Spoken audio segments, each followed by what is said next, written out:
hiraarse yaadni kee jalaalli kee uleella wajjin bulaa na booji'e haalli kee jabbaal dhufee osoo siin argin galee na hiraarse yaadni kee jalaalli kee uleella wajjin bulaa na booji'e haalli kee na amanii hin shakkiin garaa hirtee ansumaatan hin qabu ni imalaa imaltuu kan kee ta'ee jaalalaa waliin dhabuu na amanii hin shakkiin garaa hirtee ansumaatan hin qabu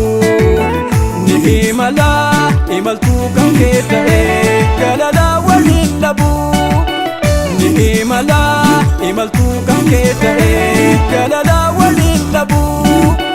ni imalaa imaltuu kan kee ta'ee jaalalaa